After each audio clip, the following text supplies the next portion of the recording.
রামপুর গ্রাম। সূর্যোদয়ের আগেই নীল আকাশের লালিমা দেখা দিয়েছে।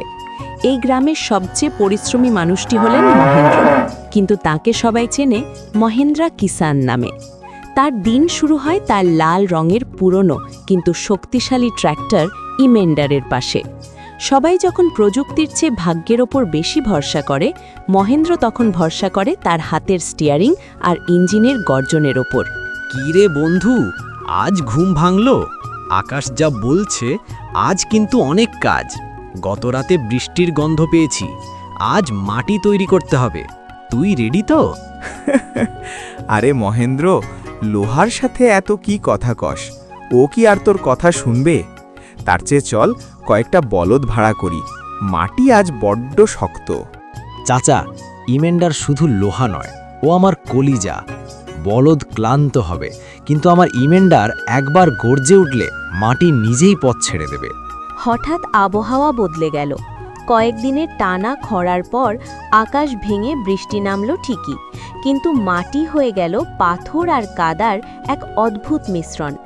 গ্রামের বড় কৃষকদের দামি দামি ট্র্যাক্টর চাকা পিচ্ছিল হয়ে আটকে গেল। সবার মুখে চিন্তার ভাঁজ।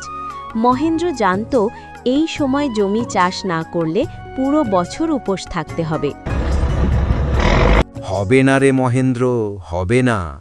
এই মাটিতে লাঙল বসানো মানে নিজের যন্ত্র ভাঙা। এবারের মতো আশা ছেড়ে দে।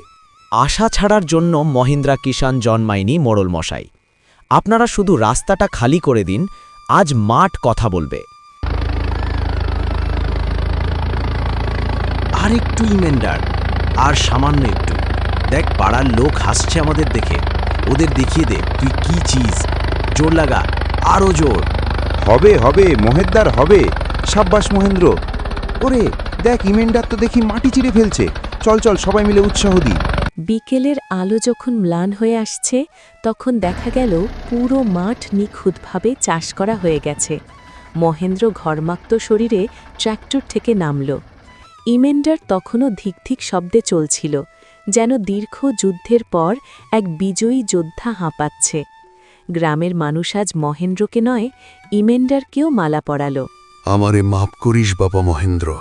আমি ভাবছিলাম এটা শুধু মেশিন, কিন্তু আজ দেখলাম মেশিনও জান দিয়ে লড়তে পারে যদি তার মালিকের মনে সাহস থাকে। মেশিন তো সবাই চালায় চাচা, আমি চালাই ভালোবাসা দিয়ে। আর ইমেন্ডার, ও তো কোনোদিন আমায় একা ফেলে যায় না। সেই থেকে রামপুর গ্রামে আজও প্রতি বছর চাষের আগে ইমেন্ডারকে পুজো দেওয়া হয়। মহিন্দ্রা কিষান শিখিয়ে দিয়ে গেছেন যে পরিশ্রম আর সঠিক যন্ত্রের যুগলবন্দি থাকলে যে কোনো অসম্ভবকেই জয় করা সম্ভব।